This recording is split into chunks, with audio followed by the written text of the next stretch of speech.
Hello, people. My name is River. I always had a horrible mother-in-law, but you never had stories because she used to stay away from us. Unfortunately for me, my husband Liam brought her right into our house. I was hesitant at first, but Liam begged me to let my mother-in-law Mariana stay with us. I agreed, but was miffed by it. You see, Liam was working in San Diego while I was in a different state altogether. I won't tell you where because I don't want to be recognized. Since Liam worked far away, I was stuck in the house alone with Mariana. Liam just said, "River, you know that I cannot be home right now. It would be good for Mom to be here. She is suffering financially and needs our help. It will be for a few months. You will have someone to talk to and she will have a roof over her head. Liam, you know that your mom hates me. She thinks I'm mooching off you and taking all your money. How on earth do you think we will be great together?" She can change, River. Maybe living closer will help her see that truth. She might start liking you and you might like her as well. I want to support Mom, River. Please don't say no. I will talk to her about not being mean to you. I know she will listen. Now, let me just make something clear. Mariana hates me with her entire being. Liam works a great job while I work a smaller job from home. I have some trouble with my leg and can't travel as much. Since Liam earns a lot, he contributes a big chunk to our household expenses. Mariana always hated it. She said, "I can't believe my son fell for a freaking gold digger. My boy is so rich and handsome. How the hell did he end up marrying a disabled gold digger like you?" Excuse me? You are super rude, Mariana. This is not how you should be talking to me. This is my house and you can't insult me here. This is also my son's house, and in my son's name, this is practically my house. I can call you whatever I want here. You can't do anything about it. Mariana was super insulting to me all the time. Every day from morning to night, I was stuck listening to her complaint about me and my work. She hated my cooking, but never helped me with it. She expected me to do all the dishes and clean the house when she was the one making most of the mess. Anytime I got frustrated with her, she would call Liam and cry about it. Liam would then tell me to compromise and tolerate her a little. I silently bore everything because she is Liam's mom. She had recently hit a rough spot in her life and needed to stay with us until she got her finances back in order. She isn't penniless, but her current bank balance wouldn't have supported her luxury lifestyle. So Mariana turned to me and Liam for money. While Liam gave her an allowance and allowed her to live rent-free, he drew the line when she demanded more. Mariana always wanted more money. When none of us had her anymore, she started to steal from me. I used to find $100 or so missing from my purse every week. Initially, I thought that I was misplacing them. Then I realized that Mariana is taking the money. When I asked her, "Mariana, I've been missing money from my purse every week. No one comes to visit us, and I can't go out as much. Have you been taking money from me?" "How dare you accuse me of such things? What do you even call your money? You are a worthless girl, and all the money you have belongs to my son. Even if I took it, I deserve it, since it's my son's money." "That is ridiculous, Mariana. You know I have a job, and the money you took is mine. You need to give it back. This is not something I can let go of." "Good luck trying to get it out of me, River. You will never get your money back. No one will believe you anyway." She was right, actually. After confronting her, I saw that Mariana wouldn't confess or even deny the charge, so I decided to call Liam and tell him about my suspicions. When I called Liam about the issue, he seemed extremely irritated at me. He said, "Just because my mom has a record of theft, That doesn't mean she's responsible for taking your money. It was a one-time thing, and she has never stolen it again. Look, I'm not saying this because she has a past.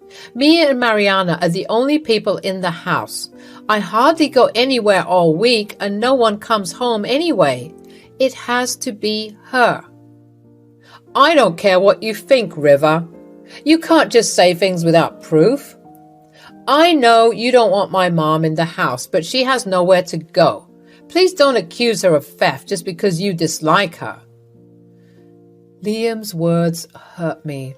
Yes, Mariana had a past of stealing money from a friend, but I didn't suspect her because of that.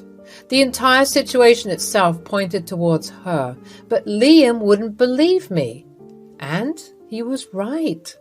I needed proof to show that Mariana was the thief. For 2 months, I racked my brain to catch hold of Mariana, but nothing came up. That was until my cop brother Nick showed up at the house.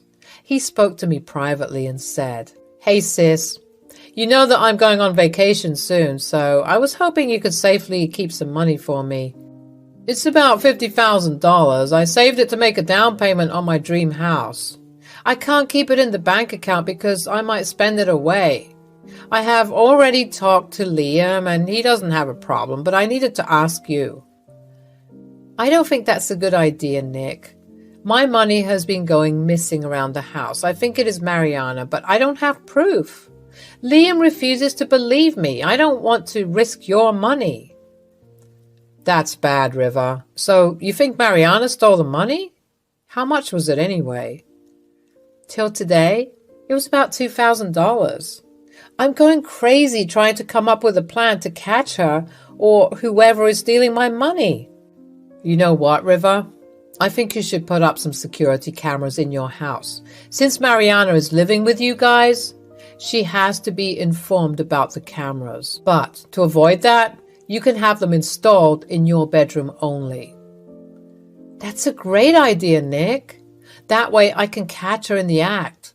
Plus, it will be safer for you to keep the money at my place. There it is then, problem solved. And you don't have to worry about my money. If Liam still won't press charges against Mariana, I will. That way we could still get some justice for you. I hope Mariana doesn't do something stupid. If she tries to take off with your money, I will be pissed. Liam will be heartbroken as well. We went through with our plan and installed CCTV cameras in my bedroom. After everything was set up, Nick gave me the money. Liam was informed about the decision and he agreed instantly. He wanted to know where my money went and was sure Mariana was innocent.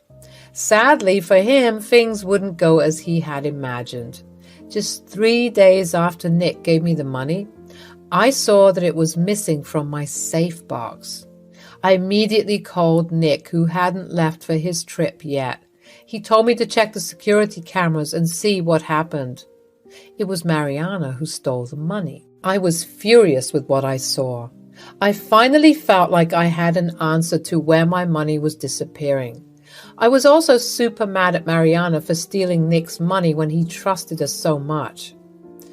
It was his hard-earned money, and Mariana just took it like she owned it. She had somehow figured out the password for my safe. She was also missing from the house since the morning and wasn't home even till 10 p.m. I tried to save Mariana by telling her to come home with the money. I didn't want Liam to see her in prison, so I called Mariana and decided to record our conversation. I said, "Mariana, where the hell are you? Why did you just leave all of a sudden? You didn't even tell me." "Well, I'm on my way to a mini vacation on my dream destination. I made last-minute plans yesterday and went off. I won't be home in a couple of days." "You are super broke right now, Mariana. Where did you even get the money to spend on a vacation?" "Don't speak to me like that. I'm your mother-in-law and I deserve respect. You don't need to know how or where I got the money. I'm not a child." "Mariana, did you steal money from my closet?" I can see that $50,000 is missing from my locker. How dare you even accuse me of such things? I would never do something like that. You have gone crazy again. Stop with the lies, Mariana. I know for a fact that you stole the money. We had security cameras installed in our bedroom. I saw you on camera taking the money from my closet. You need to come back immediately and give us the money. Oh, don't be ridiculous, River. You should not be hiding money from me. You don't even need the money for anything. I could make much better use of it, just like the money I took from your purse all this while. That is some messed up logic, Mariana. No wonder you don't have a penny to your name. No matter what, you shouldn't have stolen from me. You need to come home before we call the cops. I know my son, River. He would never call the cops on me. All your plans to catch me will never work. That's where you are wrong, Mariana. Yes, Liam would not have called the police if it was his money. But the money belongs to my brother Nick. Nick, as you might know, is a police officer, so he will be pressing charges. You are lying. The money can never be his. Stop trying to scare me, River. Now, I will go back to the party while you can stew in your little room about lost money. Bye-bye.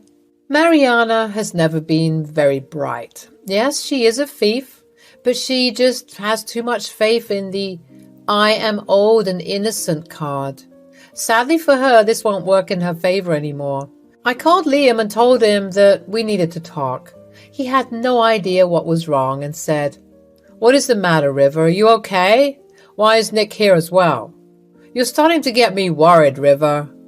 Yes, it is something you should be worried about, Liam. Your mother has stolen the money Nick left us for safekeeping. What are you talking about, River? I've told you before, you can't just blame my mom for everything.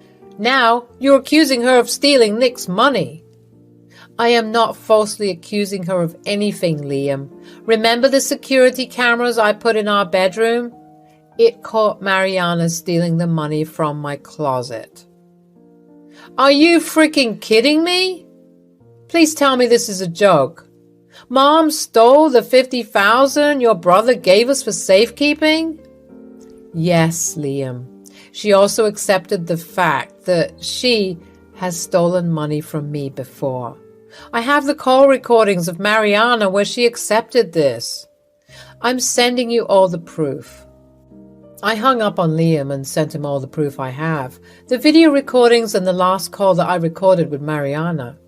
He would finally see what a thieving little crap his mom is. Liam left me on read for 20 minutes and then gave me a call. He sounded angry and frustrated. He said, "Oh my God, what the hell was she thinking? She's not even answering my calls. Where is she?" She isn't home, Liam. She left with the money. She said she's going on her dream vacation. Do you know where that is? You know that Nick will be pressing charges. Yes, I know exactly where that is. I'm so sorry, River. I should have believed you before. I was so blinded by my mom's tears that I scolded you for nothing. Don't worry. I'll tell Nick exactly where she is. She needs to face the consequences of her actions. We talked a little more about the previous problems we had with Mariana. Liam kept profusely apologizing for not taking me seriously when I complained before. With him so far away all the time, I could understand why he couldn't just take my words as face value. Still, I had a lot of resentment for Liam being so unsupportive. Liam understood the gravity of the situation and booked a flight the very next day. He was coming to help me get revenge against Mariana. It took Mariana just under an hour to call me back. Looks like her victim card didn't play at all. The tone this time was completely different this time. Gone was the horrible attitude of Mariana. This time she was in tears and sounded very panicked. She said, "River, why are the police calling me about the money? They're asking me to come down to the police station." I told you, Mariana. My brother is a cop. and he doesn't take theft lightly. Unfortunately for you, it was the money you stole. Since you refused to return it, he called his superiors and pressed charges. They're saying that they will arrest me if I don't show up. You know I'm far away and can't come home. I don't even have all the money now, already spent it to book hotels and activities in different locations. Well, in that case, Mariana, you will be arrested and sent to jail. I'm sure you know what the consequences are for stealing money. You should have kept that in mind before stealing the money. I did not steal any money. You cannot prove it. You know what? I'll tell everyone that you are setting me up. They can prove you stole it. I have security cameras in my bedroom. Everyone saw you steal money from my closet. You little shit. I knew you were too clever for your good. You have tricked me and spied on me. I'll tell Liam. He'll protect me from the cops, and he will teach you a good lesson. There's no use in telling Liam, Mariana. He already knows the truth. He has seen the video proof. By the way, I have all our calls recorded. My dear mother-in-law, Liam has heard you accept that you have stolen money from me before. Trust me, we will be pressing charges as well. The police will be there to catch you soon. Liam has already told them where you might have gone. Mariana then started to scream at me and wail at the same time. She started to call me a lot of curse words, which I recorded for proof of verbal abuse. Then I simply hung up on her. The cops tracked her down through cell towers. Plus, Liam's help allowed them to track down Mariana and get her arrested. They recovered only $20,000 from her. The rest had been spent in hotels and luxury products like bags and jewelry and designer clothes. Mariana was brought back to our city with the help of the local police department where she was found. She was kept in a holding cell and returned to our police station the next day. Here, too, she was kept in a cell. Liam also flew down from San Diego to settle everything. Both of us went to the police station to see Nick and Mariana. At the station, Liam apologized to Nick. He said, "Nick, I'm so sorry you lost so much money. I can't believe my mom could be such a thief. If I had known, I would have kicked her out sooner. You and River have lost so much money because of me." "You don't have to apologize, Liam. Mariana is the one who stole the money. You were just looking out for your mom. You didn't know any better." "Look, I get it that you love your mom, but she has gone too far. She needs to face some consequences, and unfortunately, I will not drop the charges." "I understand, Nick. I won't ask you to drop the charges. I have helped and supported Mom way too much. This time, it will be difficult. I won't help her at all. No bail money, no lawyers, no nothing. Me and River will press charges for the money she stole from us." The three of us discussed pressing charges and what it would be like for Mariana. From the looks of it, she would be jailed. We would sell the rest of her stuff and get some money out of her savings. We promised to give Nick his money back. After we discussed everything, me and Liam went to see Mariana. When she saw us, she immediately started to cry. She said, "Son, see what your witch wife has done to me? I've been in jail for 2 days now. How can you allow her to put me in jail? You need to bail me out, Liam." "River didn't do anything wrong, Mom. You are the one who stole money from us. I can't believe how you can still expect me to bail you out." "I'm your mother, Liam. How can you not help me? This is your responsibility. I'm here because River couldn't stand me. You gave us so much, but I have so little. I deserve to have some fun money too. You have to see my side as well, Liam." "Mom, I took care of you and provided you with everything. Still, you went behind my back and stole from my wife. No matter what you believe, the money was hers and hers alone. You committed a crime and will be punished for it. Yes, you are my mom, but I won't support a criminal. From today, you are on your own." I didn't even have to speak. Liam spoke well enough for me. For the first time, I could see that Liam would stand up for me even against his mom. Mariana couldn't believe how cold Liam was towards her. She started to bawl and beg him for forgiveness. She also begged me for forgiveness and told me to make Liam change his mind. I simply turned around and left with Liam. Months passed and things improved a lot for me. Liam took a transfer and moved back home. He didn't want me alone and understood how important it was for us to stay together. Mariana was taken to court where she was declared guilty. She had to give Nick and me a chunk of her savings. Also, she had to go to jail for 6 months since it was her second charge. She did throw a fit, but couldn't do anything. Liam refused to visit her in prison and told her not to contact us anymore. Nick got his money and made the down payment for his dream house. Overall, my relationship with my husband is back to normal, and the chances of having a thieving mother-in-law near us are looking slim.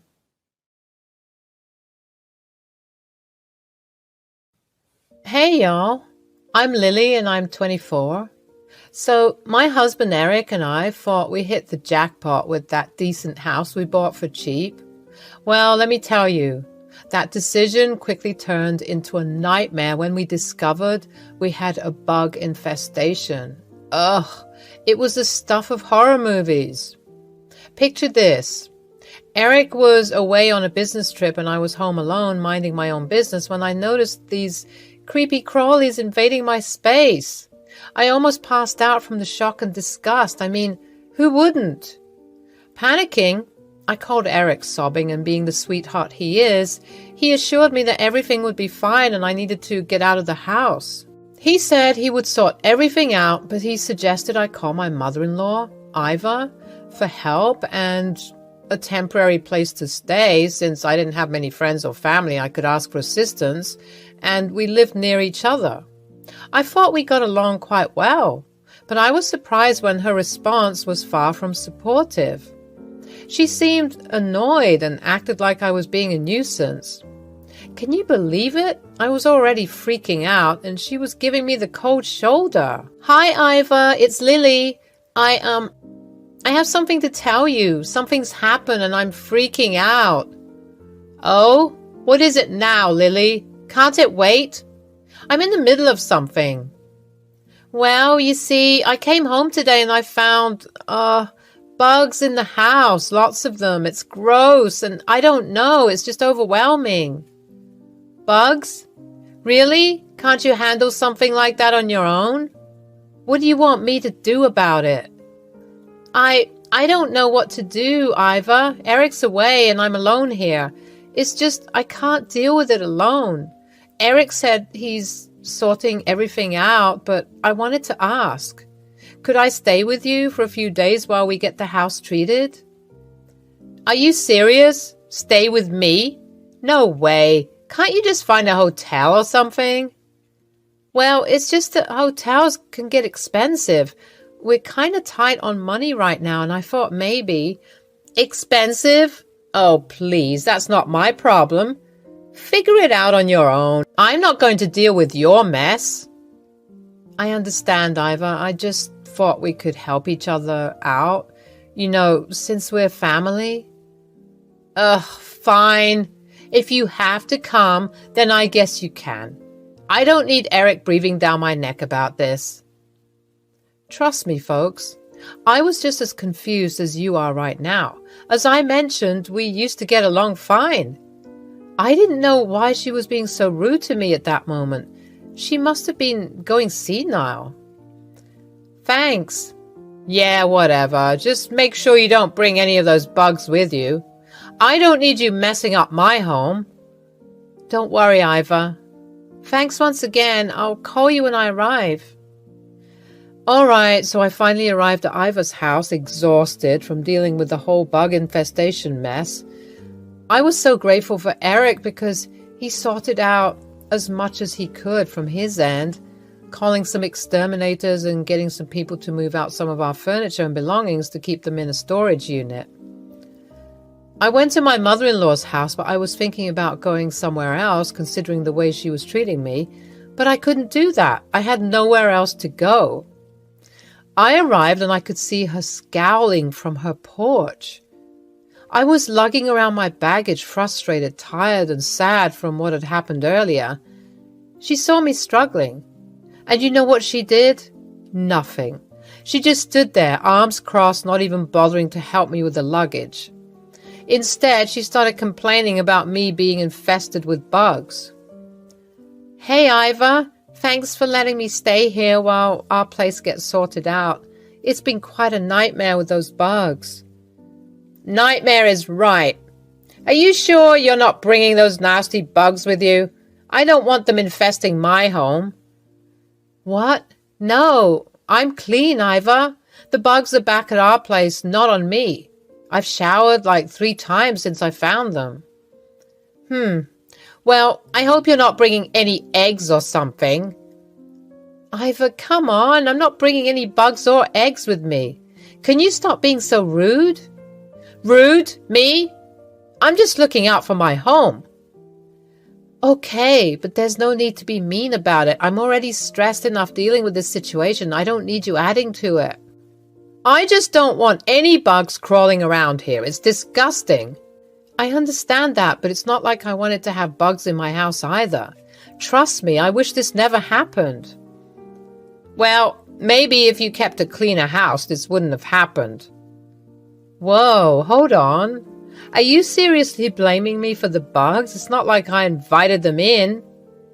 I'm just saying if you were more diligent with cleaning, maybe this wouldn't have happened. You've always been quite messy. You know what? I've had enough of this. I don't need you lecturing me about cleaning. I work hard and I do my best to keep our place tidy, but sometimes things happen that are out of our control. But she just kept making these snide remarks, acting all high and mighty. It was so frustrating, and I couldn't help but wonder where all this hostility was coming from. I finished unloading what I could, leaving the rest in the car and coming inside. I tried ignoring Iva, but geez, dealing with geriatrics can be exhausting. There's so much to handle sometimes. She kept complaining about my presence, forcing me to shower 5 times and even leave all my clothes in the bag. Hours went by, and when I tried to strike up a conversation, she would dismiss me and act so cold. It was like I was living with Regina George. Living with those bugs didn't sound bad at that point. At least they wouldn't treat me like I was some creep. I was getting sick of her stinky attitude, so I mustered up the courage to confront her. I asked her point blank why she was being so rude to me. And you know what she revealed? Brace yourself. She was irritated because I didn't give her any grandkids. Can you believe that's the reason? I mean, seriously? Iva, we need to talk. I don't understand why you've been so cold and rude to me since I got here. Did I do something to upset you? Yes, actually. You pissed me off. For the last time, Iva, it's not my fault that our house got infested. It must have been the faulty insulation from that cheap house. The exterminator said that the cheap insulating caused the house to be more humid than it needed to be, leading to... That's not what I meant. I'm angry with you because you don't want to give me grandchildren. How could you be so selfish? Iva, are you being serious right now? In that time, I remembered a few months back, the last time I'd spoken to Iva. During a casual conversation, I mentioned that Eric and I decided not to have kids right now because of the state of the economy and the world. Iva was quiet after I said that, and I didn't think much of it at the time. But now I realized she took it personally. She had this whole vision of being a grandmother, and I guess my decision crushed her expectations. But come on, it's my life and Eric's too. We get to decide when and if we want to have kids, right? I couldn't help feeling a mix of anger and sadness, and I mean, I love Iva, but she shouldn't be trying to guilt trip me into having children. It's not fair to put that kind of pressure on me, especially when I'm already dealing with so much. I tried to reason with her, telling her that it's our choice and we're not ready for that responsibility right now, but she just wouldn't listen. It was like she was stuck in her little world where her desires were the only ones that mattered. Iva, I can't believe you're being so selfish right now. Eric and I made a decision together to not have kids. You have no right to force your expectations on us. Selfish? Ha! Look who's talking. You're the one being crazy and selfish, thinking only about yourselves and not about your own family. Our decision not to have kids doesn't make us any less of a family. We're happy with our lives and our choices, and it's not up to you to judge us. Oh, please. Your house getting infested with bugs is just karma for not giving me grandchildren. Maybe if you had kids, you'd have someone to take care of you and your house wouldn't be a disaster. That's a horrible thing to say, Iva. Bugs have nothing to do with whether or not we have kids. And trying to blame it on karma is just ridiculous. You may think it's ridiculous, but I believe in it. You're being selfish and karma is catching up to you. I can't believe you're being so mean and hurtful. I thought you were my family and that you cared about me. Cared about you? Ha! I care about my family having a future, and you're ruining that by not giving me grandchildren. It's not your decision to make. Eric and I are happy with our life together, and we don't need to have kids to validate that. You're just being stubborn and foolish. You'll regret this decision one day, and then it'll be too late. I won't regret it because it's our decision, not yours. And I won't let you or anyone else make me feel bad about it. You're just too selfish to see the bigger picture. You're robbing me of the joy of being a grandmother, and I'll never forgive you for that. I'm sorry if our decision hurts you, but it's not fair for you to put that burden on us. We're living our lives the way we want to, and you should respect that. Respect? Ha! You don't deserve any respect for being so heartless and selfish. I can't believe you're saying these things to me. I thought you loved me, but it's clear that you only care about yourself and what you want. If you loved me, you'd give me grandchildren, but you're just too selfish to do that. I won't let you guilt trip me into making a decision that I don't want. Our relationship should be based on love and support, not on trying to control each other. Love and support? You don't know the meaning of those words. All you care about is yourself. I'm done with this conversation. I won't let you continue to hurt me with your words. You have some nerve speaking to me like this and being in my home. I should kick you out right now.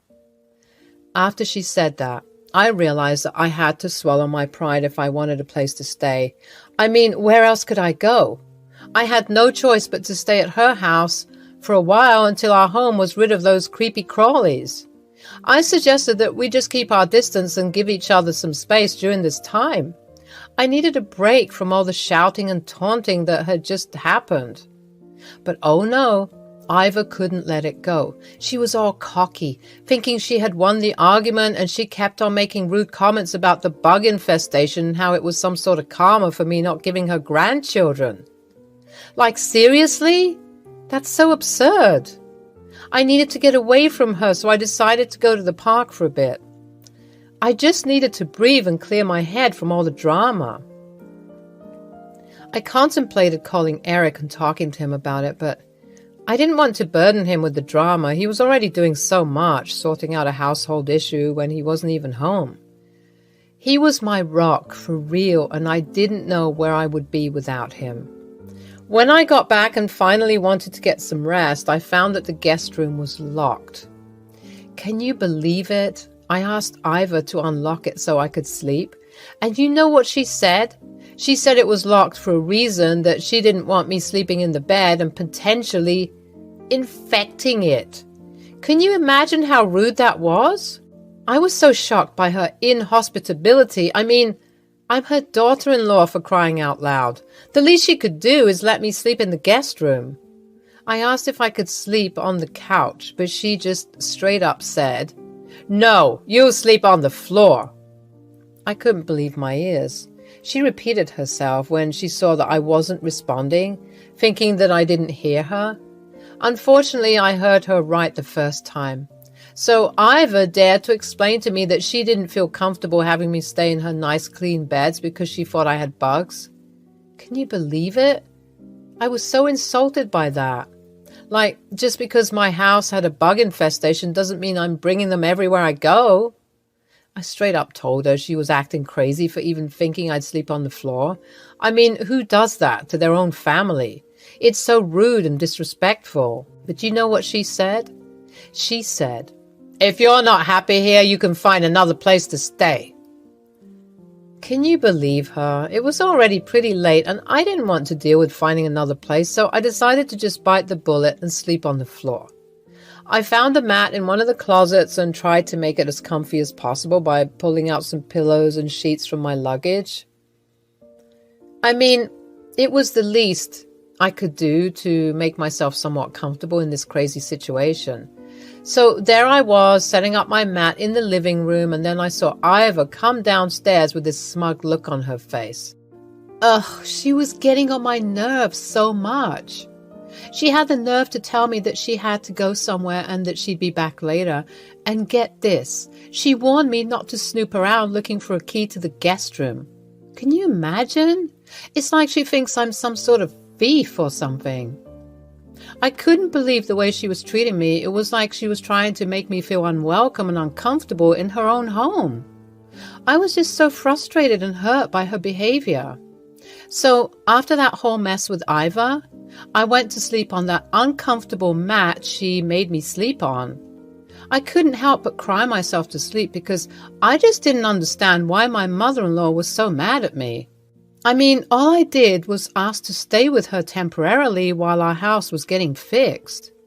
I didn't deserve all this hostility. But then, a couple of hours later, I was woken up by the sound of Iva screaming in her bedroom. I rushed upstairs to see what was going on, and there she was, all folded up in that Murphy bed she had in her room. It was like the bed had malfunctioned or something, and it seriously injured her. She was screaming for help, and I was scared and shocked. I quickly tried to get her out of bed, but it wasn't easy. It seemed like the remote wasn't working. She was crying and wailing like a baby, and I could tell she was in so much pain. It was a terrible situation, and I felt so helpless.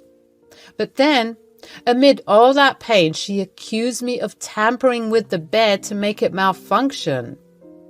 I was just as shocked as she was, and I tried to explain that I was sleeping the whole time and didn't even hear her come back home. Of course, I carried her downstairs and rushed her to the ER.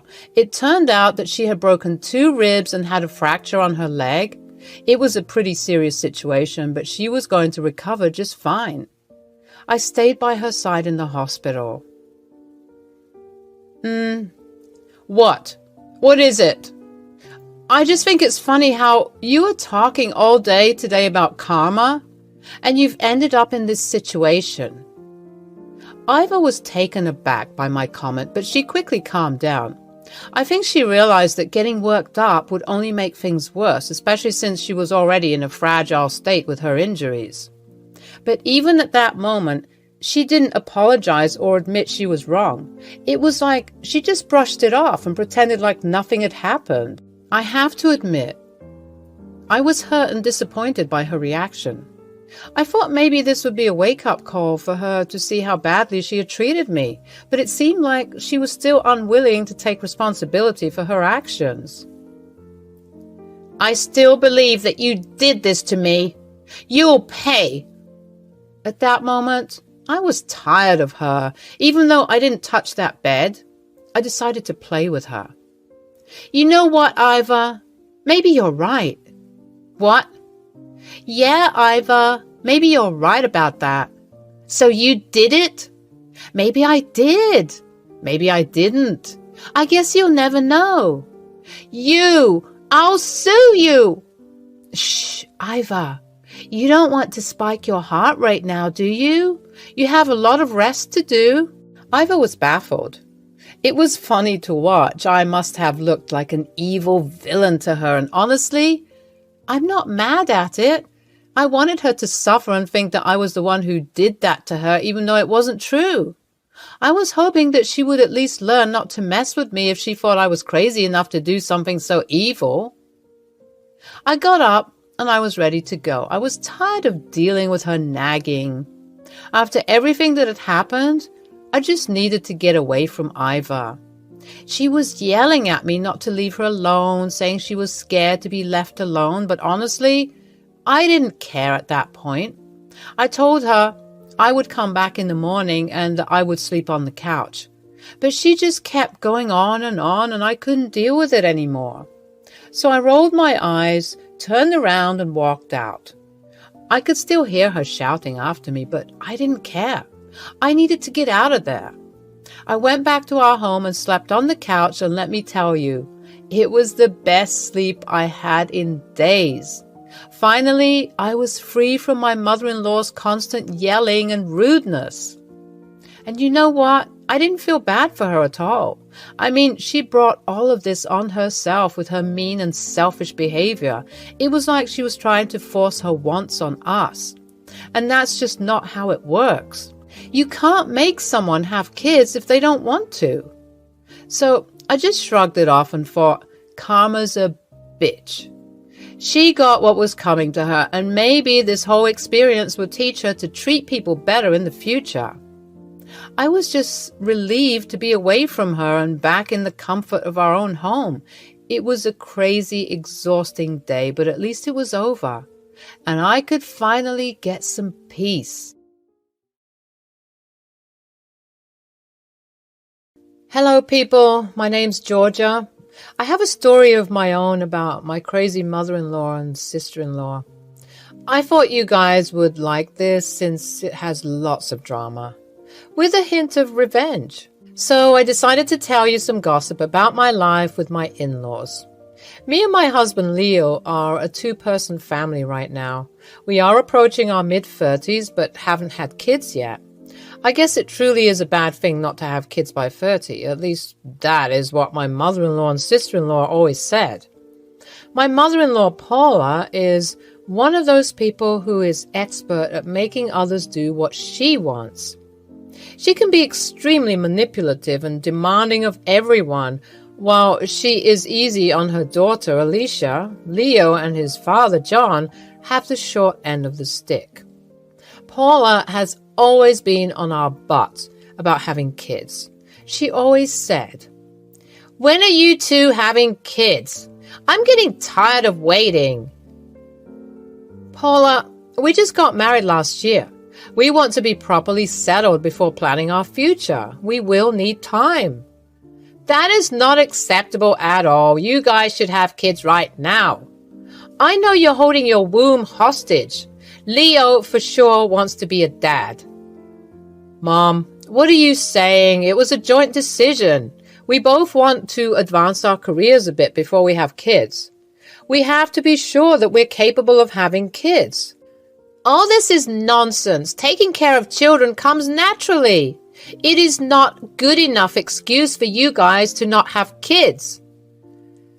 Now that I think about it, it's actually pretty funny. Paula's own words could come back and bite her in the butt. Back then, neither she nor I knew it. Paula never stopped blaming me for not giving Leo kids, as if I was the one who didn't want kids. Alicia, too, joined in on the fun and gave her own opinions. She said, "It's such a shame Georgia can't give you grandchildren. How can someone be so cruel? She's getting old and won't be able to have kids after this. Georgia is such a horrible daughter-in-law. I have no idea why my son decided to marry her. I'm sure she's blackmailing him to not have kids." Georgia, what is your problem anyway? Are you infertile or something? No, Alicia, I'm not infertile, and even if I was, it is rude of you to talk like this. Don't tell her what to do. Alicia's right about everything anyway. She is my only hope now. I'm sure she'll give me the grandchild I always wanted. Paula was right about that one. A few months later, Alicia announced to everyone that she was pregnant. While Paula was super happy for her, me, Leo, and John were not that thrilled. You see, Alicia was 20 back then and not doing anything with her life. No job, no college, not even a plan for the future. All she did was sit at home and gossip with Paula. So when she announced her pregnancy, we had doubts about how she would take care of the baby. When we expressed our doubts, both Paula and Alicia reacted badly. It's not like we told her to give up the baby, we simply encouraged her to start being more serious about her future. We said, Alicia, now that you're pregnant, you should start thinking about your career. A baby is a big financial responsibility. You need to be prepared to deal with everything. Why the hell would I think about that? Being a mother is my career. I don't need to do anything else. Since I will have full custody of the kid, his father will pay me money. The father will just pay child support, Alicia. The money will be for the child. Besides, it's not just a financial aspect. You need to start being serious about life. A child is a lot of responsibility. That's what I've been telling her. Alicia, you need to stop being so lazy. You need to be ready to take care of a baby. It can become taxing since you don't take your responsibilities seriously. Apparently, that was the wrong thing to say. Paula and Alicia erupted into anger at our words. They took it as a personal attack. They said, Dad, you should help out with my finances. I'm just 20 years old. I can't dedicate my whole life to a child. I'm too young for that. Absolutely. Don't worry, Alicia. Me and John will take care of you. Besides, Georgia stays at home all day anyway. She can help with childcare. It's not like she has anything better to do. Yeah, that will teach her how to be a good parent in the future. She sure needs the training. I was pretty stunned at their words. I had no idea why they thought I would agree to babysit a child when I knew nothing about it. Besides, I worked from home and took care of my household. In no way was I sitting idle and doing nothing all day. Back then, I had no idea what trap they were setting for me. I simply thought saying no would do the job. Well, I was wrong. Months passed and Alicia gave birth to a beautiful boy. Baby Andy was born, a pretty healthy child. Everyone in the family was elated. We were all very happy with having a child in the family. Paula was exceptionally happy to have a grandchild, and Alicia was proud to have the first grandchild of the family. However, soon it all became very overwhelming for them. Alicia was losing her mind just a mere week after Andy was born. This girl had no idea how much work a newborn comes with. John and Paula helped as much as they could. However, a mother's responsibility is always more. Soon enough, Alicia was regretting having a baby and started to shift all responsibilities to her parents. The problem was that Alicia and Paula also tried to make me and Leo take over a chunk of childcare. She called us and pestered us to watch the child. Since Leo worked long hours, they couldn't press him as much. However, they pretty much drove me crazy. They said, "You need to take care of Andy more. Poor Alicia is always tired of looking after the baby. Georgia, you should be helping out.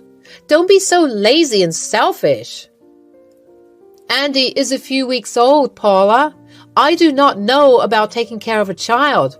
I have already told you that. Even Leo is the same as me. Leo has work, so he gets a pass. You stay at home and do nothing. The least you can do is look after Andy in the morning. That way, I will have time to live my life a little. Every woman would want to look after a child. It's their job. You're being purposely difficult because I had my first grandchild. Absolutely not, Alicia. No offense, but you are the one who chose to have a child. Paula and John help you out plenty. It's not my job to take care of your son. How dare you say that? You are the aunt, and you should look after Andy. Alicia is just a young girl. You're old enough to look after a child. Don't give excuses. No matter how much I tried to make them understand, they wouldn't listen to me. In their eyes, I was a bitter old lady who would rather lounge around than take care of her nephew. I was getting pretty tired of their persistent bullying. However, I had no idea that things would get much worse. One day, I saw that I was added to a strange group chat. It was only me, Paula, and Alicia. I thought that it was really weird that they would add me to anything. I mean, it's not like we were all best friends. Then the texts started to come in and I knew why I was in the group chat.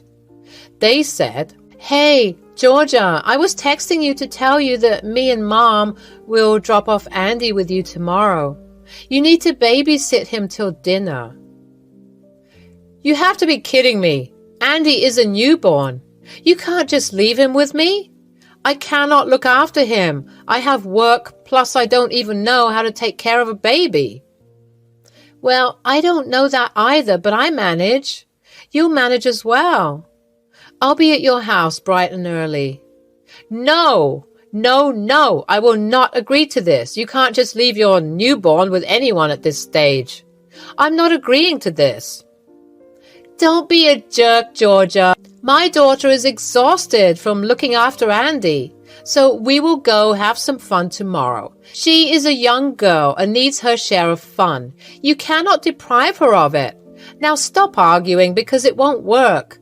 We will drop off Andy with you tomorrow. No matter how many times I said no, they kept pestering me to accept.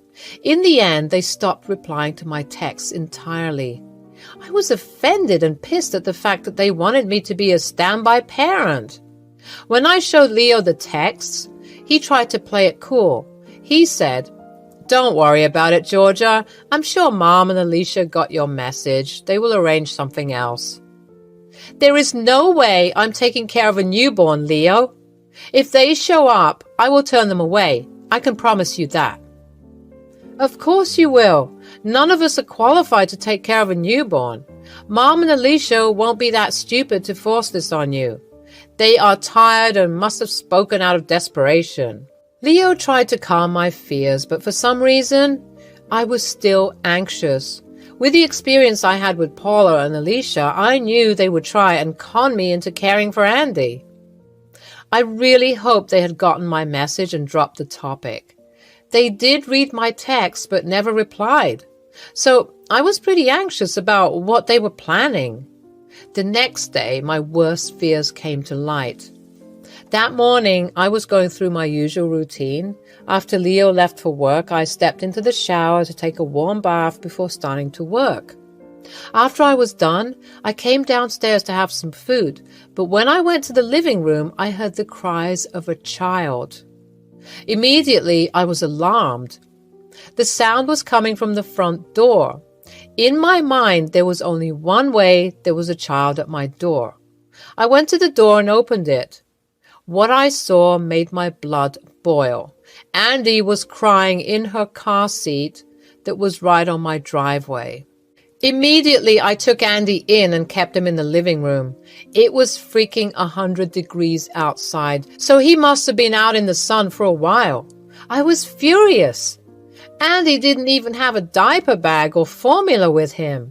I had no idea what I should do. First, I called my neighbor who had a child. I begged her for some formula so that I could feed Andy. My neighbor understood my situation and came to give me some formula. She was the one who fed Andy and calmed him down. While she was with Andy, I decided to check the security cameras. Lo and behold, Paula was ringing the doorbell once and leaving Andy in the driveway. I was beyond mad. I called her to get to the bottom of it.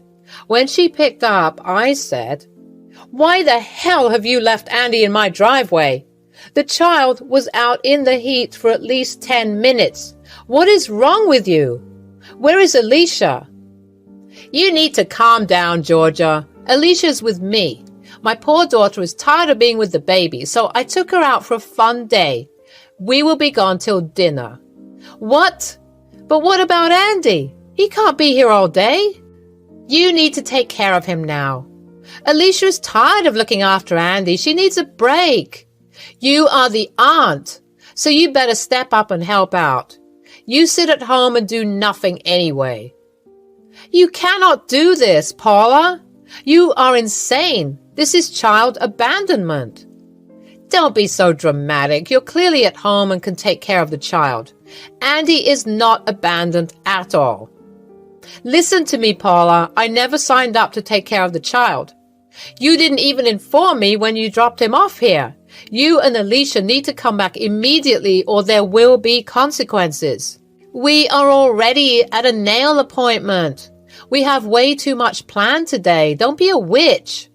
Now, I'm going to hang up and turn off my phone so that we can have some fun.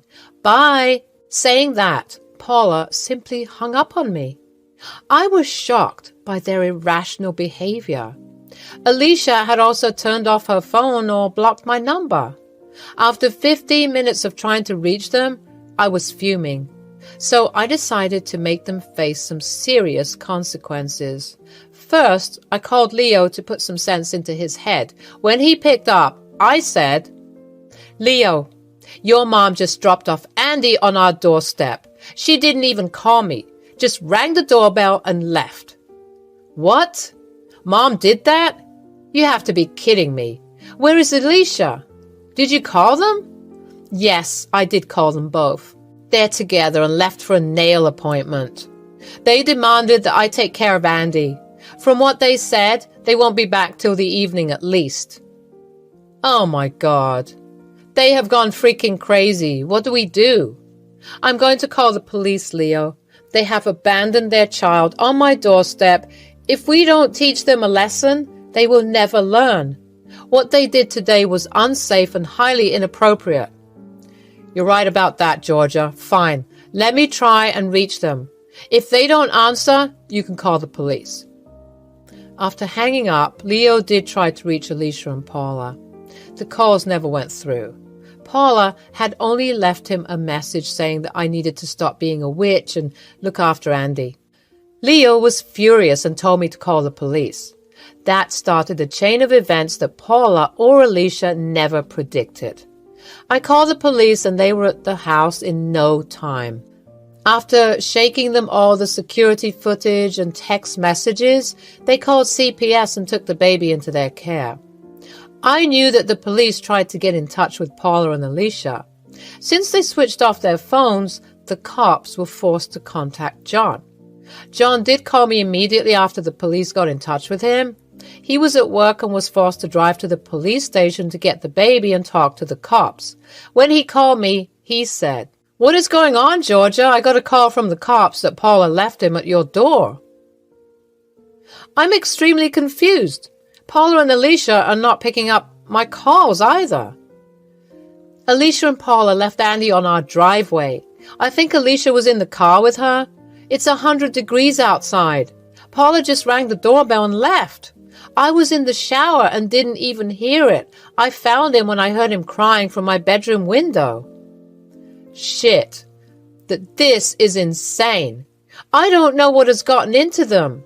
Paula told me that you agreed to look after her. I had no idea she would do this.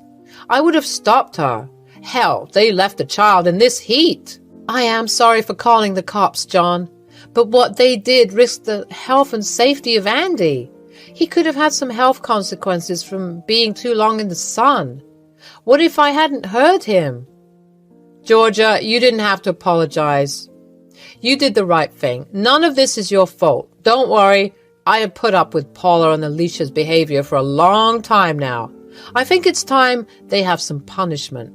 I'll take care of everything. Don't worry. John hung up the phone and I could tell that he was pissed. Hell, all of us were, actually. Not only did I feel enraged at Paula for crossing my boundaries, but also at Alicia for casually abandoning a child. I may not have a child, but that doesn't mean I'm not worried about Andy. I would have gladly taken care of him if I was free and if he literally wasn't a newborn. Paula and Alicia pushed me too far, and now they would face the consequences. The day went by and Leo returned home from work. Just as we were about to have dinner, Paula showed up on our doorstep. She was literally pounding at our front door and begging to talk. When we opened the door, she fell on her knees and started to cry. She said, "Georgia, please tell the cops that you lied. Tell them that there has been a misunderstanding. They already arrested Alicia for child endangerment and neglect. They'll take me too once they find me. Even the CPS has gotten involved. Alicia will lose the baby. Please don't do this." Both of you belong in jail. You have absolutely no problem abandoning a child. Now you are here begging for mercy. I've put up with your boundary-stomping acts for so long. Today you crossed all limits and put a child in danger. We thought Andy was safe. You would have looked after him. I knew you wouldn't turn away a child, so I thought I could just drop him off and leave. This wouldn't have happened if you had just agreed to babysit. Stop blaming this on Georgia, Mom. You have some nerve trying to justify your actions. You left a baby out in this heat wave. You are a monster. Georgia is right. You belong in jail. As for Alicia, I am sure her ex would be a much better parent than her. She deserves to have Andy taken away. Don't say that, Leo. John has already told me that he won't help. He doesn't even want me in the house anymore. He's threatening to leave me. All of this can be solved if Georgia just talks to the cops and says that it was a misunderstanding. Paula kept crying and begging us. She wanted me to go to the cops and say that it was a misunderstanding, that it was my fault everything happened. Leo was getting extremely pissed, and so was I. Leo then threatened to call the cops to take her away. She got scared and left. In the aftermath of the police call, Paula was ultimately arrested when she tried to flee from the city. She was promptly put in jail, just like Alicia. No one from the family wanted to help them out. Even John said that they need to deal with their mess. Alicia was forced to give the cops her ex's information so that they could have the baby placed with him. But since he was out of state, they gave us Andy temporarily. John agreed that this would be the best solution at the moment. Andy stayed with us until his dad flew here the next day. He brought his lawyer so that they could get emergency full custody of the child. Paula managed to get bail for herself and Alicia, but they had no place to go. John kicked them out and told Paula that he would file for divorce. Since the house was in his name, they couldn't stay there for now. The duo came to us for help, but we didn't even open the door. Later, they managed to stay with a family friend. However, she only gave them a month to stay, so it looks like both Alicia and Paula would have to get jobs. It seems unlikely that Alicia will get anything more than just visitation for now. She's unemployed with no place to stay. CPS won't allow her to keep the baby, and neither will the courts. Me and Leo have both blocked their numbers, so we are currently staying away from the drama. Only the future will tell what comes out of this. However, we are sure both Paula and Alicia will have way more trouble than they have now.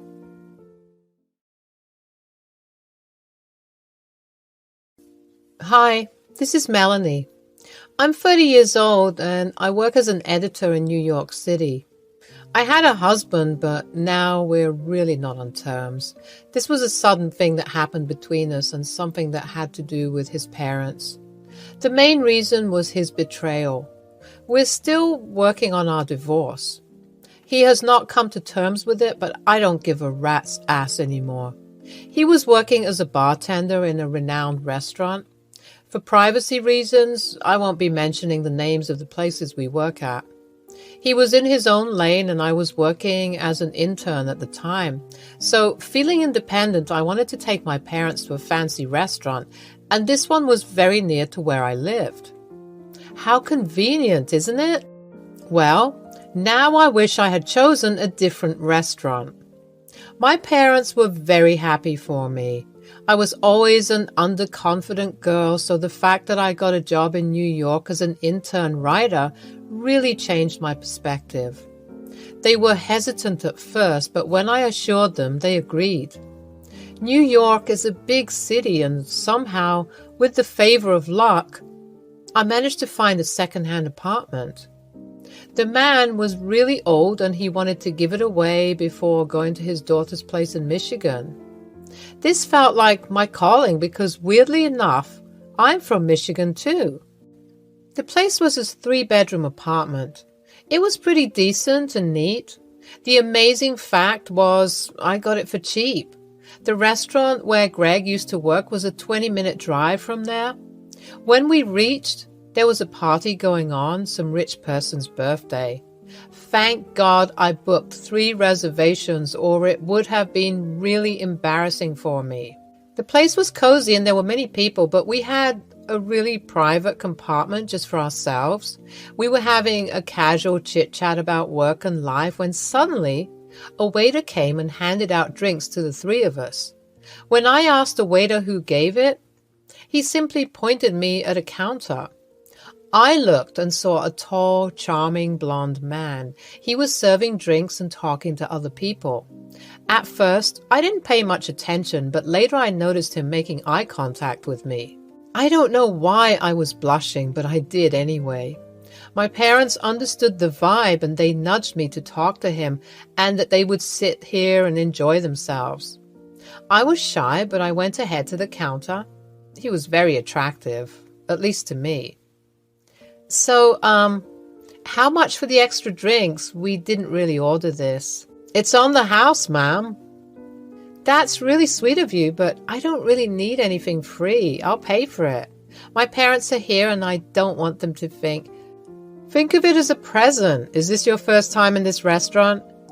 Yes, I actually am new here. I've got a job as an intern recently. Oh, really? Me too. I just joined here. It's been a month. That's nice. It's nice to see someone like me here. Before we even knew, we were already giggling and laughing at stupid things and each other's jokes. Greg had a friendly demeanor and my 27-year-old heart couldn't contain the emotions they were feeling. As I said, I was very shy and kept to myself, so had very few friends during school and uni life. For some reason, Greg made me feel at ease, like I can talk to him without thinking. Melanie, and yes, maybe sometimes when I feel bored and stressed with work, I wouldn't mind a drink or two. Well, Melanie, it was really a pleasure knowing you. His parents lived in Australia. He was born there, but he decided to come to New York City later on because it was his dream city. He was always wary of his family. He loved them a lot, but also was scared of them. He would often call them and request them to come visit. The thing is, I did not like it when he hid me from them. He would always say that he was with someone from work. You keep hiding me from them. Is it a problem? Yes. No, I mean, they do not have to know. They won't be missing anything. Plus, there would be ample time to introduce you to them. All right, then. I really hope I'm not causing you any trouble. I just like being with you, and I just want us to be a bit honest with each other, that's all. Well, you aren't really my girlfriend, so I don't really have to. Besides, if things go well between us, I can think of making some amends. Right now, it's not my priority. Those words stung me like thorns on the rose. I mean, I know we weren't a thing at that time, but he gave me all those mixed signals that really confused me. Plus, I was so stupid and naive to think he could possibly love anyone. Then again, he would take me to nice places and show me around whatever he had explored when he came to this city. I was feeling very free and happy. The accomplishment felt well achieved. By the end of the fall, Greg started to go all romantic with me. It confused me even more. I mean, I liked him, but he never really showed any interest to begin with. He would call us partners in crime, and to be honest, I didn't know what to feel about that. Meanwhile, my work was well appreciated and I managed to get a raise. We celebrated the event by having a picnic in the nearby park. That's when I realized he was holding and intertwining my fingers. I felt a tad bit uncomfortable. I didn't like how he was toying with me. So, Melanie? Yes? What do you think of us? What do you mean? You know what I mean. I feel nice around you, if that's what you want to know. Just nice? Nothing more? I don't know what else to say, Greg. You said we were friends, and you are a good friend. Friend, you say? Do you think friends like spending this much time together?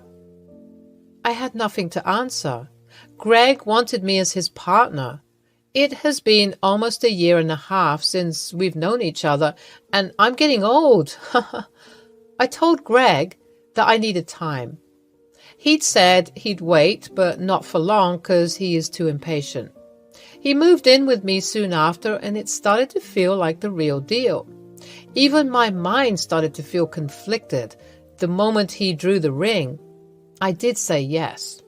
It sounded as if those were the only words that wanted to come out. The proposal was grand, and it made me feel really special. I was happy that it was Greg. I don't know if this was bad luck or a bad omen. Greg lost his job within 4 months of getting married. After the official business was done, Greg happily moved into my apartment.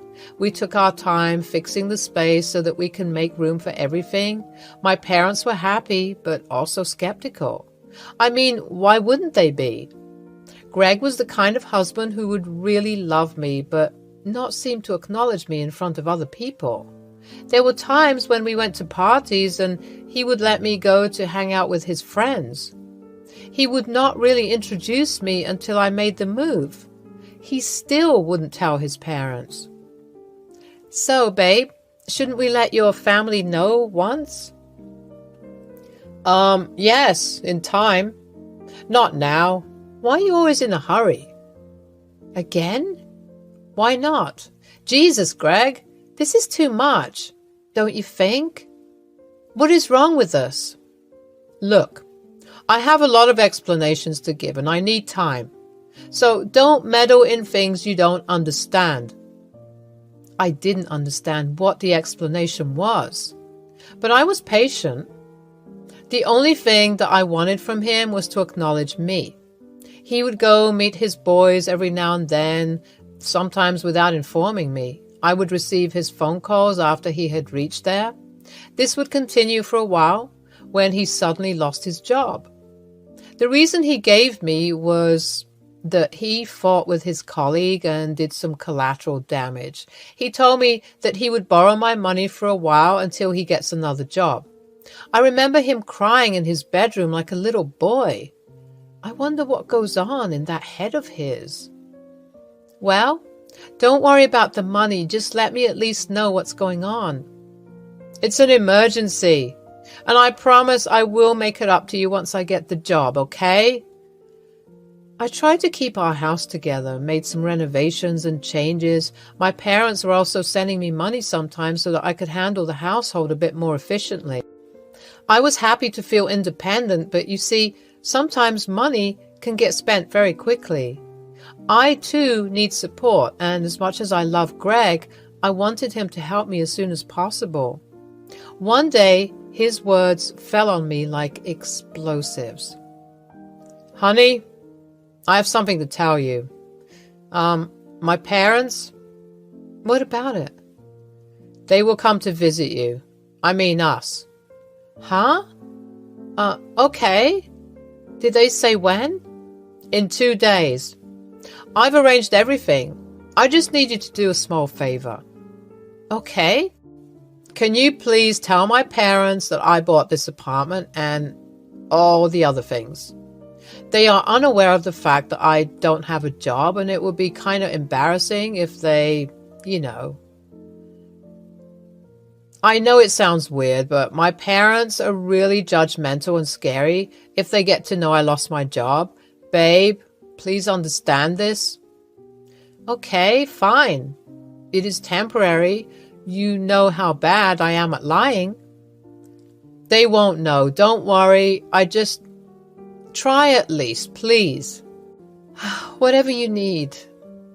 I didn't like the offer he made, but I had nothing else to do. I thought maybe it was temporary, so I let it slide this one time. Greg was suddenly very loving and caring towards me. He would make me breakfast and sometimes even dinner. It's not like I wasn't enjoying it, but I couldn't help but think that it felt rather odd. I wanted to take a few days off so that I can spend some time with his family. My boss was kind enough to give me 3 days and also promised to not cut any money. I was, after all, a hard-working woman. They will be here any minute. Is everything ready? How do I look? You look fine. Just stop fidgeting. You are making me nervous. Yeah, okay, I'm fine. The cab reached in front of the apartment gate around the afternoon. I was very nervous, but I knew that I had to be my very best self in front of them. They came upstairs looking very stern and serious. I had never met someone who would look as intimidating as his parents. They were tall and blonde just like him, but their faces had a disgusted expression. Once they entered the room, they were rather pleased. They scanned every nook and cranny of the place as if they were judging the household that I so dearly built. But then again, my credit wasn't there. No bad. Pretty nice. Love the little decor. Your choice? Yes, mostly. And a little bit of help from Melanie. Oh, yes, the wife. What is it that you do, dear? I work in editorial content. Oh, a writer, basically. Yes, well, not like an author or something, but yes. Why don't you sit and relax? I will get you all something to eat. Isn't that Melanie's job, dear? She must be making you work really hard. Oh, no. I love to help around. Melanie, dear, why don't you get to know each other? I would go and get something to eat. Sure. I sat there silently while they kept looking around. I was feeling hella nervous. I didn't know what to say or do, and just kept staring at their annoyed expressions. They didn't like me. That was clear to me. So, my son's working in a corporate office? He must be really tired. Do you do everything for him, like tending and all? Yes, I do. He's earning quite well, seeing the interior condition. Are you able to support him? Yes. Greg tells me that you have not been able to give him time. Really? So, what have you contributed so far, other than taking in all his expenses? Excuse me? We were interrupted by a coffee break from Greg. I noticed the cup he presented me was bad and almost broken, whereas he served the 2 of my best cups to his parents. He gave me no snacks, but gave them a plate full of Cheez-Its. So, how's everything? Why did you both get married exactly? Well, don't you think you were a bit fast? No, I just wanted to marry her because I like her. Right. Well, was the journey comfortable? Nobody responded. I started to grow very uncomfortable. I eyed Greg. He eyed back. We both got up and went into our room. What the hell was that? What was what? That attitude. Why are they being like this? I don't know. Did you say anything? Say? I just freaking kept answering their interrogations, and you saw how when I asked something, they didn't respond. Well, maybe they're just jet-lagged. They'll be fine. Let's take them out today. Can I borrow your card? This is wrong, Greg. They think I don't do anything for you. This is terribly insulting. Honey, I know. Just a few more days, babe. They'll be gone. Fine. The evening was horrible. Greg went ahead and gave his parents a treat from my card. I didn't feel welcome, so I loitered around the shops and stuff. I was feeling lost. I didn't know if things were going well at all. I was thinking about the times when I made important decisions. Well, The fact that I did rush with marriage says a lot. I mean, many people take these decisions pretty lightly. I sighed and scrolled through my phone. My best friend from work left me 3 messages. I felt like I could just call him once. Hey. Yeah, what's up? You didn't reply to me. Caught up with a situation here. I think I messed up. I'm scared. With Greg? Yeah. Well, how about we meet up tomorrow? Oh, wait, you took 2 days off. Anyways, I can't. Greg's parents are here. That bimbo called his parents? Finally? Matthew. Okay, sorry. Well, how are his parents? They hate me. The conversation would have gone on for a long time when suddenly I heard footsteps from behind. I immediately cut the call. It was Mary. She looked like she would beat me or something. I was low-key expecting that, not gonna lie. She came and glared at me. Well, enjoyed the... You are robbing my son of his money. What? You have been depending on him for so long. He's devastated. Wait, what did he tell you? That you are a leech. My hands became cold. I was speechless. This wasn't happening to me. Greg told me to pretend, but we didn't talk about this type of pretense. I was the leech, the one who was holding him off for so long, who made the apartment worthwhile for living in, who took care of him. I heard you've been taking half the ownership of his. I will not let that happen. Give him full authority over this place. What? Authority? Half? I'm not really clear on what you are. You will not share this apartment with him. Gold digger. Seduce my boy for his money? I should have known from the start. Take your belongings and leave. We do not approve of this marriage. I looked behind her to see Greg and my father-in-law chatting and smiling at each other.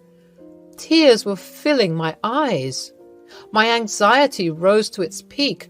I could feel my throat drying up, but I knew I had to cover for Greg until I got the chance to speak to him. I smiled at him, and he didn't return it. We head back. I was really exhausted. I wanted to speak to him, but he was still talking to his parents. Once it ended, he came to the living room and switched on the TV. I sat beside him. So, can we leave the pretense? Just for a little while? Sure. I love you. Me too. So, whatever you cooked up with your family, it is temporary, right? Look, Melanie, maybe you should go back to Michigan for a while till I figure this out, okay? My parents are going to stay for a while. What are you saying? You heard me. That was it. The last conversation I had. He gave me silent treatment no matter how much I questioned him. He didn't budge. He just went silently to bed. I was crying all night at Matthew's place. His wife was really sweet to give me a space to stay for the night. I was kicked out of my own house. Matthew was dumbfounded by the situation. You do know that you still have the power to destroy his life, right? He's still jobless, using your card. Yes. Look, give him the ownership of the apartment. After all, he won't be able to pay the bills. The debt will kill him. But what if he refuses to take the offer? He is so dumb. He will. He thinks he can get away with it. What about our marriage? Are you kidding me? You still want to stay with that turd after all this? Please, you deserve better. I had a thorough discussion with Matthew about what to do next. It was a difficult execution, but if I pulled it out well, this would work. I saw my phone that day. Greg called me 3 times. I messaged him saying I made a decision. The next day, I met Greg in a nearby cafe. He apologized to me greatly. I remained silent. Well, I know things are messed up.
Look, for now, go to Michigan and stay with your parents.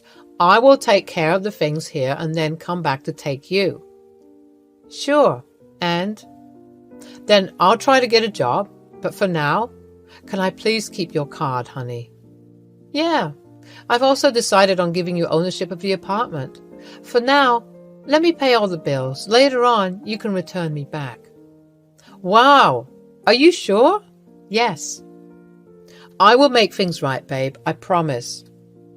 I realized how easily he took the deal, without even thinking about all my hard work and effort.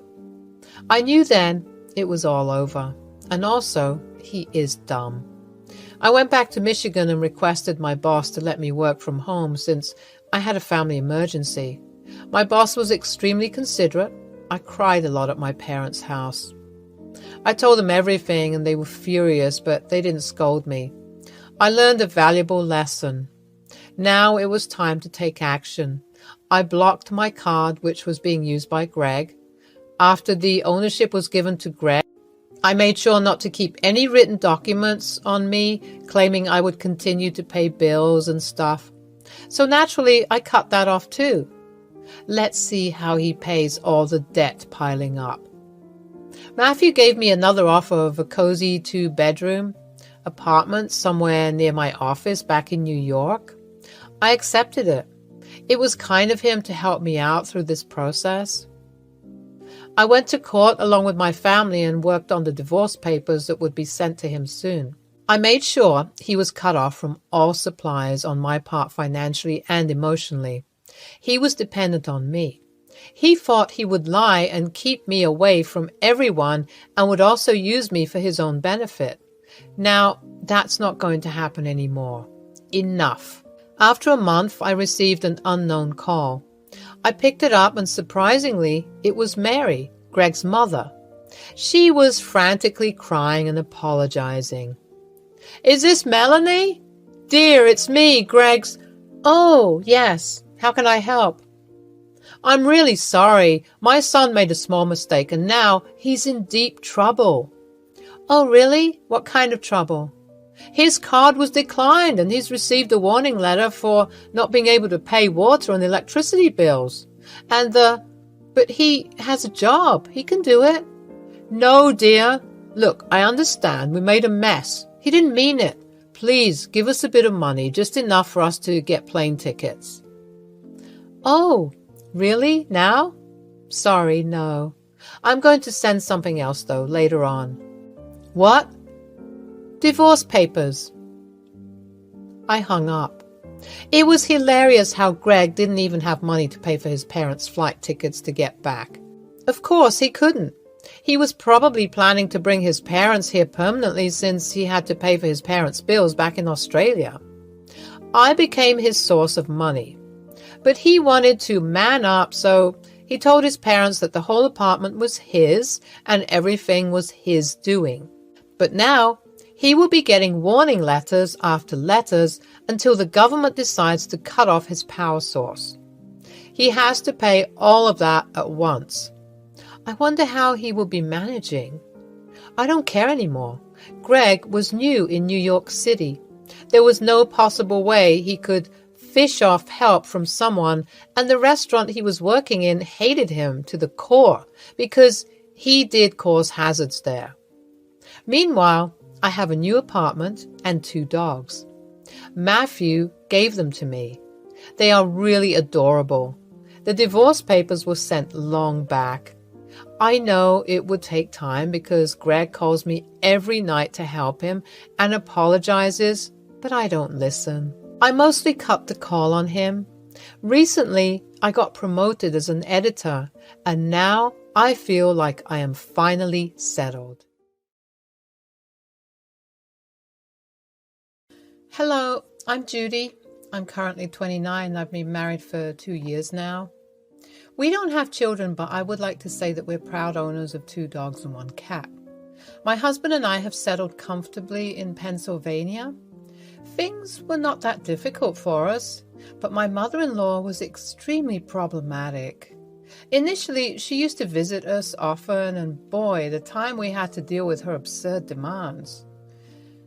Eric was a neutral man. He tried to make both ends meet. He didn't want to anger either of us. But sometimes you can't really take sides of a madman. I was working as a cashier in the local departmental store at the time. It was a boring-ass job, and my shift was mostly from early morning to evening until my colleague took my place. The pay was terrible, but it paid my bills nonetheless. It was like a day like this I met Eric. He came into our department store along with his mother. They were looking for some cosmetics and cooking items. I found him really cute. He was tall, had glasses, brown hair, and had a good sense of fashion. He just strolled around with his cart. I was waiting patiently for them.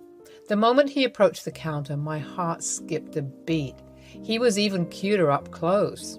As I was making their bills, his mother demanded that I segregate some of the items in different packets. Geez, I hate when I have to do that. Why can't she and her son do it? Mom, not again. Here, let me do it for you. No, baby, let the young girl do it. She knows her job. She gets paid for it.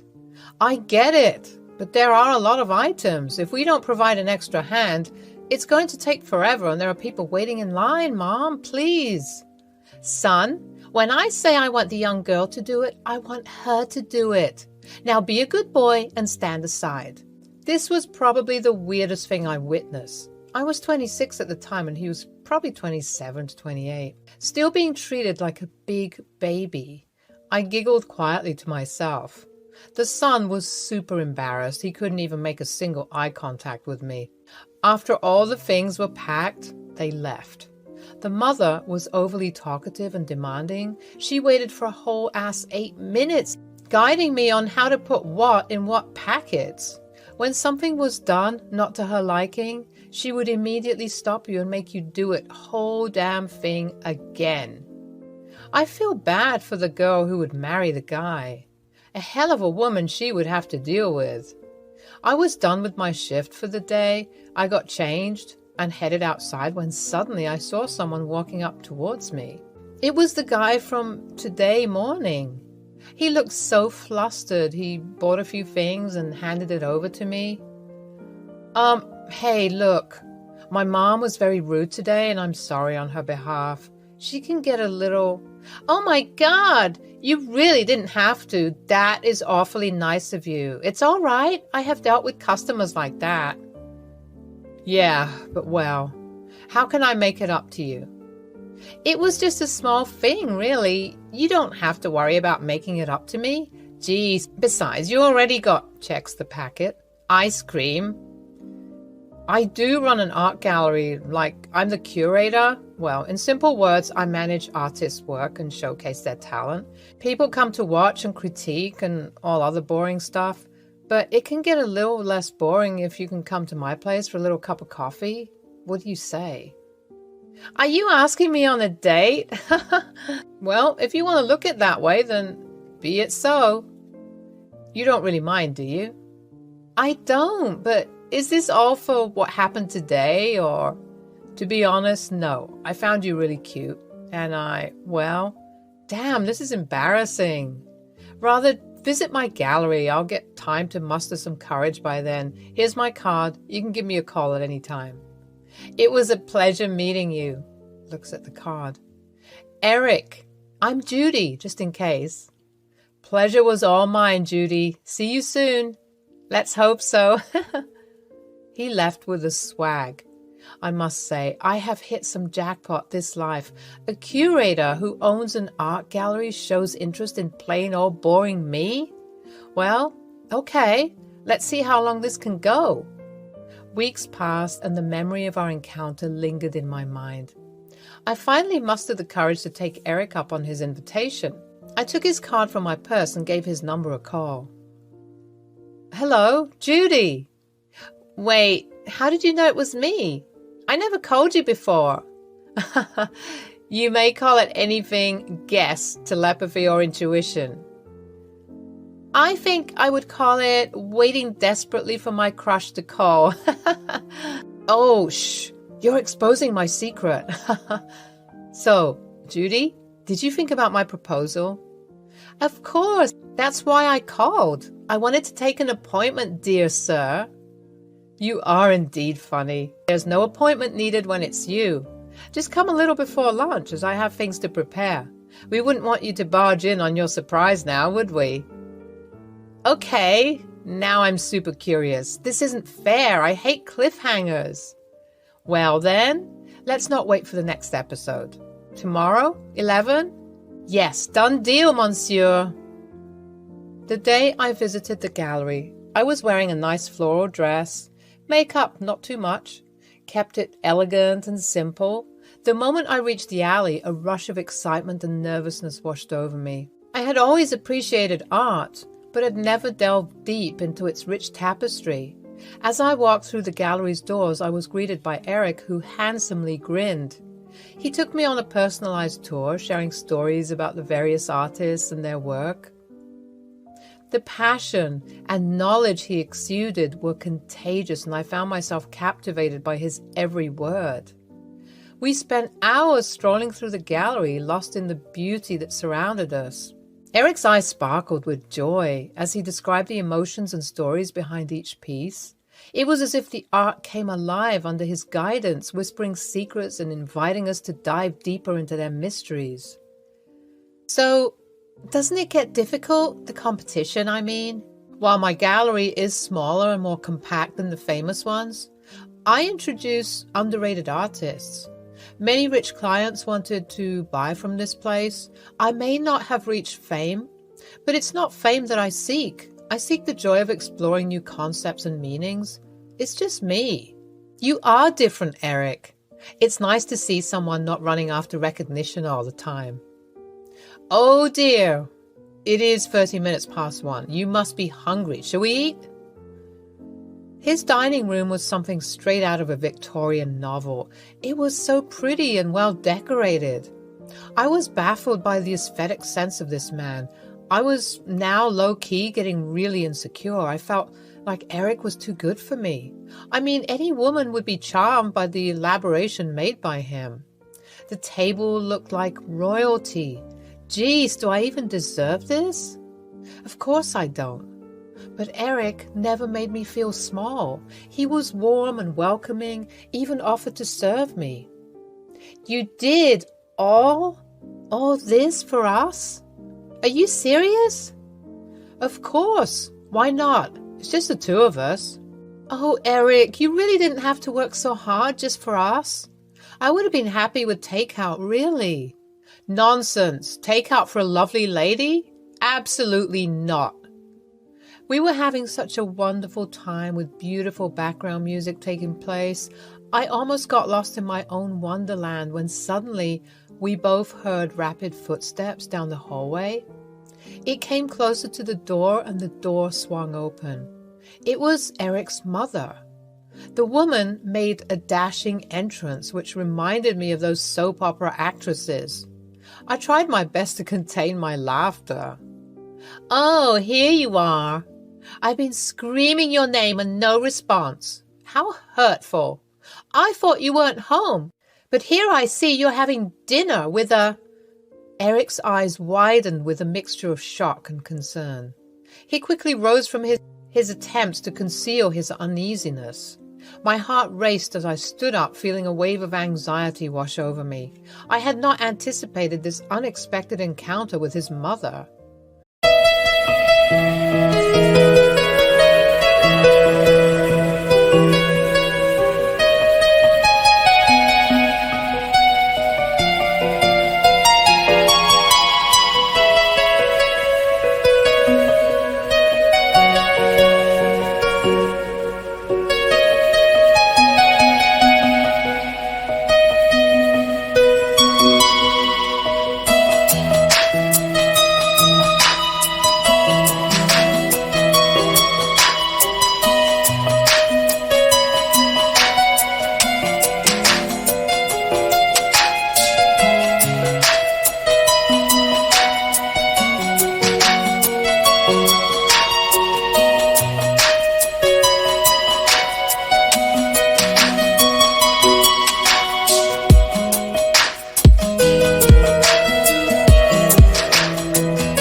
Mother, this is Judy. She's a friend, a very special friend.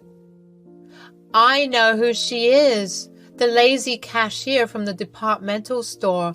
I can remember her face when I need to. His mother's piercing gaze shifted from Eric to me, her eyes following my every move. I felt a sudden urge to shrink under her gaze, but I stood my ground, determined not to let her judgment affect me. Well, Eric, I didn't realize you were inviting street cats into our home. It would have been nice to be informed. Mom, please don't talk like that. I was about to. I wasn't aware that you were coming today. Well, I was here to deliver my home-cooked pie, but you have a whole food galore going on yourself. I'll just keep it on the table. Whether you eat it or throw it, it's up to you. Oh, Mother. Mrs. Anderson, how about you join us? I mean, we do have plenty, and we would love it if you could make some time. Kim was unfazed by my proposal. She kept the pie on the table and looked sharply at Eric. Well, I hope you're enjoying your meal, dear. Remember, we have an appointment later. Don't let this distraction get in the way. She left. The room was filled with silence. I felt like the aftermath of a tidal wave hitting a lonely shore. We tried to keep our composure after that. I could see Eric was shaking. He did seem like the sensitive kind, and I loved that about him. I poured some champagne into his glass. He looked at me. He couldn't help but feel extremely at fault for his mother's behavior. Eric, I understand if you need to go. Judy, I'm sorry about my mother's behavior. It's complicated. But I don't want her to ruin our time together. Let's finish our lunch. As we continued our meal, the sound of laughter gradually filled the room once more, pushing back against the lingering tension. We focused on the love and companionship we shared, allowing it to be our shield against the toxicity that occasionally seeped into Eric's life. We used to have secret outings and risky dates.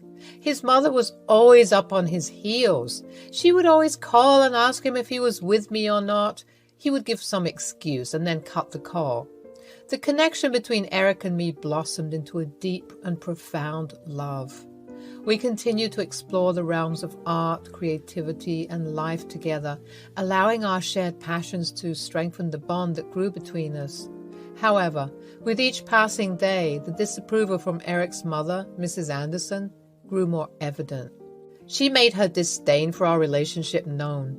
She opposed our love and dismissed it as nothing more than a passing phase. Her constant disapproval cast a shadow of doubt and uncertainty over our path. But, despite the hatred from Mrs. Anderson, Eric and I never wavered in our commitment to each other. We faced the world hand in hand, supporting one another through thick and thin. Eric always had a clear head. I was the hot-headed one, but I had surprised myself by remaining calm whenever a heated argument rose between Kim and us. We were equally persistent and soon decided to get married.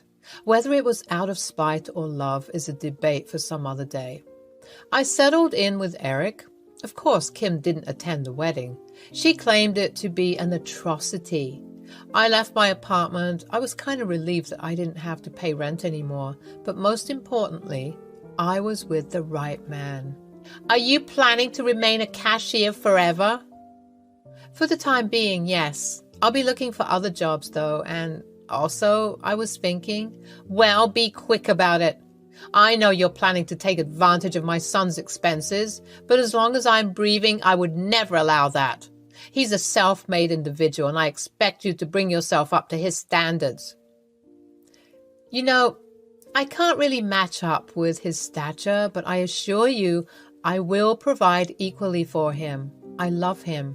We are like a team. I just want you to have a little bit of faith in me. Psst, with that qualification, I hardly doubt you'll be able to provide at all. And it is too early to call this love. We'll see how long it lasts. A few days later, Jonah and Mia, a married couple filled with curiosity and a thirst for art, decided to explore Eric's gallery. The moment they stepped into the exhibition, their eyes widened in awe at the stunning collection before them. Little did they know that their visit would not only deepen their appreciation for art, but also introduce them to a lifelong friendship. As a witness to their excitement, I approached Jonah and Mia with a warm smile, eager to share in their enthusiasm. "These pieces are exquisite. I must say it's rare to see street art these days, like the one where the lady holds this blue umbrella under the mundane weather. The splash of colors is so vibrant and emotional." "I couldn't agree more. Are you the curator?" "Oh, no, my husband is. He's gone for a while. We'll be back soon. Do you need anything? Tea, coffee?" "How kind of you. Would definitely like some tea, no, dear?" "I don't mind." Jonah and Mia sat down with me and we struck up a lovely conversation. Eric followed later on. We had one of the best times. They were a humorous little duo. It felt like we were old friends. Eric later decided that they should join us for dinner. Our bond grew stronger and we became inseparable. Eric's mother was not happy with it at all. She would pay random visits, interrupt our time, and take Eric with her for some important stuff. She was never approving of our marriage. I doubt things would get any better. Mia came over another day and I had to vent my piled up frustration. "Mia, you won't believe what in the devil I've been dealing with. My crazy mother-in-law has been incredibly toxic since the dawn of our relationship. It's been extremely draining and affecting us." "Don't even start. Mother-in-laws are basically made to create nothing but damage. They are attention-starved creatures. They have no life to ponder into. They're like flies hovering over fresh meat." "Oh, sheesh, girl, you must be going through a lot yourself, huh?" "I mean, I was, but then Jonah and I decided to confront her about it. Trust me when I say the aftermath was not pretty. I meant it. She made some scenes. I'm just glad we have left and past it." "Should I confront her too?" "How does Eric feel about it?" "Well, he mostly takes my side. He's not the kind of guy who likes conflicts. He tries to mediate, but he's torn between his loyalty to me and his family. It puts a strain on our relationship, and I can't help but feel trapped." Kim's birthday was coming soon, and we thought to take a chance. Eric and I decided to give her a painting of herself. The idea was mine, but the cost would be handled by Eric. He was happy, but also felt a tad bit sad. He knew his mother was very picky about gifts. He just hoped she liked it, but it was really not worth it. I would never forgive that woman. "What the hell is this?" "Mom, this was a small birthday gift from..." "Birthday gift from you?" Kim inspected the painting. "You think you can try to get in my heart through this gesture? Well, you are wrong. I didn't need this shit. Take it back to whatever garbage you brought it from." I left it there. I didn't want to give it back. It was, after all, an effort made by Eric as well. He went to one of his finest artists and paid him $50,000. That is no joke. I felt so bad. I told him I will pay it off to him bit by bit. He charged me nothing, but I can't let him through bankruptcy just for his mother. When I came back, I couldn't believe what I saw. I stood there in utter shock, witnessing the most vile character of a human being. My mother-in-law, whom I had tried so hard to please and win over, had just torn apart what she believed to be a gift given by me. But little did she know her impulsive act had unleashed a wave of regret that would crash over her in an instant. The room fell into an eerie silence as mother-in-law stood, holding the torn canvas in her hands, an evil smirk on her face. Her eyes glinted with what appeared to be satisfaction, unaware of the weight of her actions. I watched as the torn pieces of what she believed was a valuable painting fluttered to the floor. "There you go. Since you wouldn't do it yourself, I did it." "Mother, but why? This is a very expensive gift." "So? Who told you to spend your money on me?" "No, it wasn't my..." I could hear rapid footsteps down the hallway. Eric entered with a birthday cake in his hand. Before he could ask anything, he looked at the torn canvas on the floor. The room seemed to freeze at that moment. The tension was heart-stopping. I exchanged a glance with Eric, silently acknowledging the ruse we had played on mother-in-law. It was a test, a way to reveal her true colors and see how she valued our relationship. "What did you do, Mother? That fine piece of work cost a fortune. How could you?" Wait, you paid for this? And you destroyed it like it was some piece of scrap? Do you realize that Judy was thoughtful enough to give you a gift after all that you have done to her? After the filthy names you called her? I was unsure, but she convinced me to give it another chance. That there was a way of showing affection where she could make you understand that she was not your enemy. Eric, No, Mother, you have spoken enough. I've always tried to make things better amongst us, but you are hell-bent on making things worse. What kind of a mother are you? A mother who's not happy with their son's happiness does not have the right to be called a mother. Eric, hey, calm down. No, Judy, I have had enough, faces Kim. Do you know what was the cost of that painting? $50,000. Can you imagine? But we still managed it somehow. It was, after all, your birthday. I'm so sorry. I really didn't. Just get out. Never ever show your face to me again until you compensate me all the money. Do you hear me? Eric, are you sure about this? Of course. Mother dearest here needs a lesson. She's obviously crossed the threshold this time. Kim left crying profusely. It has been more than a year since I've seen her. Whatever transactional affair she had with her son happened in private. She is trying her best to compensate for the damage with whatever she could earn. She begged to stay with us, but Eric and I refused to let negativity dictate our lives. Slowly, I left my job as a cashier. I helped Eric part-time with his gallery and applied for another job very close to where we live. It was a plant shop. The old lady wanted an apprentice for a long time, so I signed in. We got 2 dogs, a beagle and a dachshund, plus a stray cat.